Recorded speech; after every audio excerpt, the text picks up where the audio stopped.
வணக்கம் ஜூனியர்ஸ்.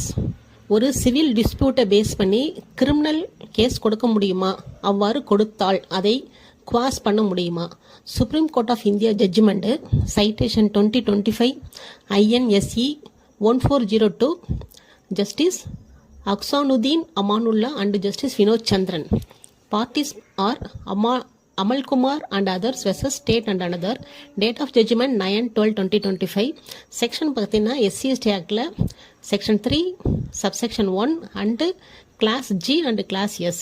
அதாவது என்ன பண்ணுறாங்கன்னா possession of land, delay and inconsistency, இந்த மாதிரி ஒரு கேஸில் அதில் என்ன பண்ணுறாங்கன்னா அல்லீஜிங் ஃபேப்ரிகேஷன், அதை என்ன குற்றச்சாட்டு பண்ணுறாங்கன்னா fabrication of document, interference with possession of the அந்த இன்ஃபர்மெண்ட்டு, அதே போல் அப்புறம் அந்த கேஷ் சம்மந்தமாக அந்த வேர்ட்ஸும் யூஸ் பண்ணுறாங்கன்னு சொல்லிட்டு ஒரு எஃப்ஐஆர் ஃபைல் பண்ணுறாங்க அப்பலண்ட் மேலே. அதை பேஸ் பண்ணி அவர் என்ன பண்ணுறாரு, ஏற்கனவே சிவில் கேஸ் பெண்டிங்கில் இருக்குன்னு சொல்லிட்டு அதே சேம் செட் ஆஃப் ஃபேக்ட்ஸில் கிரிமினல் கேஸ் போட்டிருக்காங்க. ஹைகோர்ட்டுக்கு வந்து என்ன பண்ணுறாரு, குவாஸ் பெட்டிஷன் போகிறாரு. அந்த ஹைகோர்ட்டில் என்ன சொல்கிறாங்கன்னா அந்த டைரக்ட் அண்ட் ஸ்பெசிஃபிக் அலிகேஷன்ஸ் இருக்குன்னு சொல்லிட்டு, அதே போல் civil case and criminal cases நடக்கிறது வந்து ஒரு சாதாரண விஷயம் தான் சொல்லிட்டு என்ன பண்ணுறாங்கன்னா அந்த குவாஸ் பெட்டிஷனை டிஸ்மிஸ் பண்ணிடுறாங்க. அதுக்கப்புறம் அந்த அப்ளைண்ட் என்ன பண்ணுறாரு, நேராக சுப்ரீம் கோர்ட் போகிறாரு. அப்போ சுப்ரீம் கோர்ட்டில் என்னென்ன சொல்கிறாங்கன்னா அந்த சூட் அவர்மெண்ட்ஸ் இருக்கு இல்லையா, அது வந்து எஃப்ஐஆரோட வந்து இன்கன்சிஸ்டண்ட்டாக இருக்குது.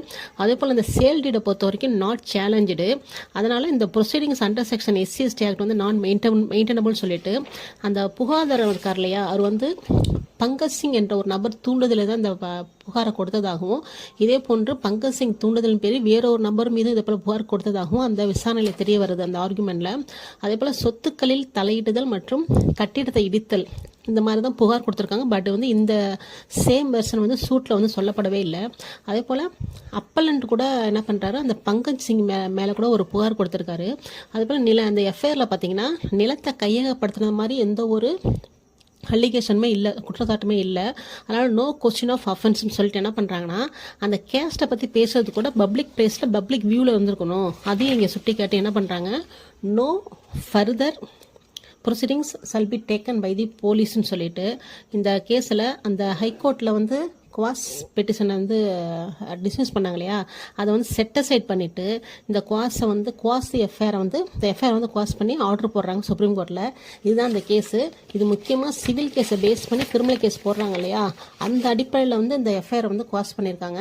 ஸோ இதை வந்து யூஸ் பண்ணிக்கிங்க, உங்களுக்கு ஏதாவது கேஸில் வந்து பயன்படும். தேங்க்யூ.